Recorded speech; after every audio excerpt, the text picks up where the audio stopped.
Assalamu alaikum wa rahmatullahi wa barakatuh. Bismillahir rahmanir rahim.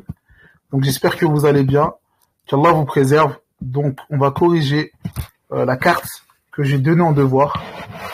Du coup, c'est la carte 37. Voilà, c'est ça.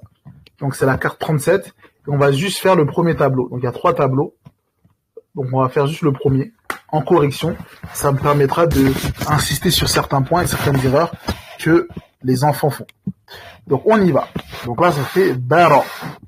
Et attention, ce n'est pas un jim. Ce n'est pas parce qu'il y a un point en bas que c'est un jim. Parce que le ba et le jim sont totalement différents dans la forme. Il ne faut pas confondre le fait que deux lettres peuvent avoir les mêmes points au même endroit, mais ont des formes totalement différentes, comme le nun et le vel, le jim et le ba, le qaf et le ta. Les 3 lettres ont des points en bas, ont des points ont la même localisation, mais ne sont pas du tout les mêmes lettres. Donc, faut faire attention à ça. Donc, on y va. Donc, bara, zou, et là on prononce bien parce qu'il y a le waouh. Bara, zou. Et ici, ce alif avec la bulle, il est écrit, d'accord? Il est bien présent, mais il n'a pas d'incidence sur la prononciation. Donc, ça fera juste barazou. D'accord? Vous faites comme s'il n'existait pas. Barazou. Ensuite, on a li, lija, et là, on voit que c'est un ba. C'est un jim, pardon, c'est pas un ba. C'est un jim. Lija, lijalou, on prononce bien le loup, parce qu'il y a une prolongeante, il y a le med waouh. Lijalou, nun avec le waouh, ça fait nous, on prononce bien, 2 temps, diha. Et ensuite, ici, on a waqatala. Et ici, c'est pas un kef, c'est un qaf, donc il est grave, waqatala.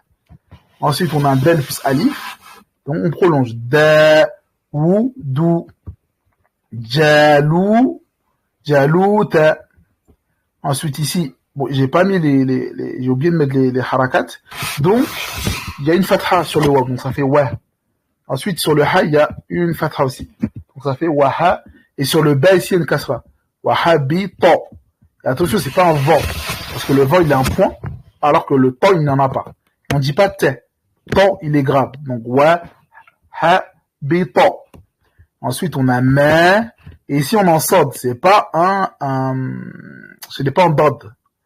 Masana'u. Et on revoit encore le alif avec la bulle qui n'a pas d'incidence.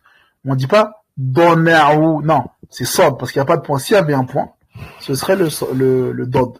Donc, masana'u. Ensuite, le fa. Fiha. Fiha. Et ensuite, on a ou. Donc, on a le son ou. Et on prolonge le ou. Donc, normalement, il y a un waouh. Donc, sur la feuille, j'ai pas marqué, j'ai oublié de mettre le waouh, donc il y a un waouh à côté. Donc, là, je peux pas le retranscrire, mais sur votre cahier, vous avez un waouh. Donc, qu'est-ce que ça fait? Ça fera pas ou simple, ça fera ou. D'accord? Ici, là, normalement, peut-être qu'on voit ma flèche, mais ici, il y a un waouh juste à côté à gauche, là. Ici, normalement, il devrait avoir un waouh que j'ai oublié de mettre. Donc, ça fait outi. Donc, on prolonge le outi. Et là, ça fait kitabahu. Kitabahu. Biyaminihi. D'accord? Donc, voilà pour le texte. Donc, outi. Kitabahu. Biyaminihi. Ok? Biyaminihi. Donc, voilà. Et ça, c'est pas un mime, hein, c'est bien le ha. Le ha qui sort du bas de la gorge. Ok? Comme le prénom Hud. Ou Haroun. D'accord? C'est parce que certains élèves disent un mime à la fin. Non, ce n'est pas un mime, c'est un ha. Comme à la fin du nom d'Allah. C'est un ha. D'accord? Donc ensuite, pour bien montrer la différence entre le nun et le vel, parce que c'est une erreur qui revient, sachez que le nun, lui, se colle quand il est au milieu. D'accord?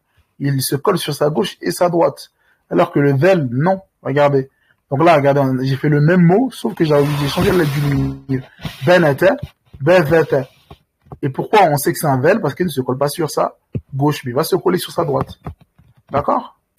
Et là, en bas, je vous ai mis 2 mots qui sont sur la grille 36, pour vous montrer que le alif avec la bulle n'a pas d'incidence. Donc ça fera barazou, makaru, donc il n'a pas d'incidence. Donc alhamdoulilah, le dernier cours a été vraiment une concrétisation de l'accumulation, alhamdoulilah, de plein de connaissances qu'Allah nous a accordées. Donc au début, on a vu les lettres isolées, on faisait les grilles, ensuite on a vu les lettres avec les harakat, donc soit fatha, damma, kasra, ensuite on a vu les moudoud, les prolongeantes avec alif, waou et ya, et ensuite là on assemble toutes les connaissances. Et surtout que dans le livre, il y a une partie où il y a des couleurs qui aident à pas se tromper de harakat. Alors que là, vers la fin, vous allez observer que dans les grilles, il y a des grilles qui sont toutes noires. Et donc, ça rajoute une petite difficulté. Et l'élève doit être d'autant plus concentré. Donc voilà pour aujourd'hui. Et je vous dis à la semaine prochaine, Inch'Allah. Qu'Allah vous préserve.